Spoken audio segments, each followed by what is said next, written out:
Habiloaise.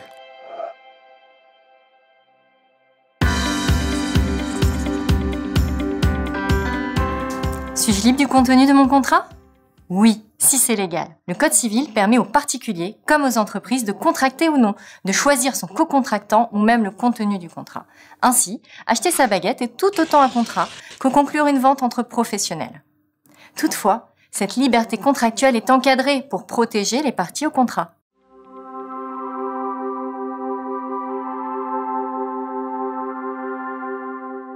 Le Code civil prévoit des typologies de contrats et un régime propre à chacun. Explorons ensemble les principales catégories. La première distinction est celle entre contrat nommé et contrat innommé. Ils sont tous deux soumis aux règles générales du Code civil, mais les contrats nommés, eux, sont en plus soumis à des dispositions particulières d'ordre public. Ce sont des dispositions que l'on ne peut pas négocier. La seconde distinction est celle entre contrat synallagmatique et contrat unilatéral. Le contrat synallagmatique oblige les co-contractants les uns envers les autres. De son côté, le contrat unilatéral oblige une ou plusieurs personnes envers une ou plusieurs autres sans qu'il y ait de contrepartie. C'est le cas du contrat de dépôt. La troisième distinction oppose le contrat commutatif au contrat aléatoire. Le contrat commutatif est celui où chacune des parties s'engage à procurer à l'autre un avantage équivalent. En revanche, le contrat aléatoire fait dépendre ses effets d'un événement incertain. La rente viagère est un exemple de contrat aléatoire.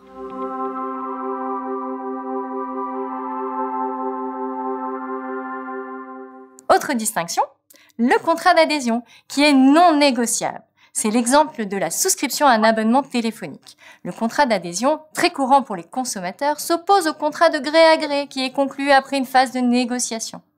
On distingue également le contrat cadre du contrat d'application. C'est une distinction connue en B2B. En effet, le contrat cadre est utilisé par les sociétés lorsqu'elles souhaitent définir les grandes lignes de leur relation.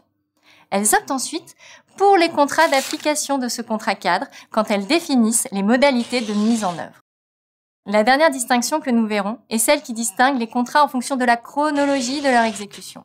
Le Code civil prévoit d'une part le contrat à exécution instantanée qui s'épuise en une seule et unique prestation, et d'autre part le contrat à exécution successive dont les prestations sont échelonnées dans le temps. Plusieurs typologies de contrats peuvent s'appliquer à un seul et même contrat. Ces typologies déterminent le contenu du contrat. Les connaître, c'est un prérequis indispensable pour les rédiger, les négocier et s'assurer de leur validité.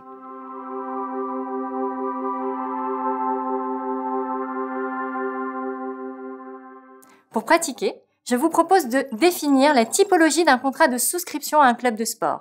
Si l'on reprend ce qu'on a vu, s'agit-il d'un contrat innommé, d'adhésion à exécution successive, à titre onéreux, commutatif, synallagmatique ou tout ça à la fois?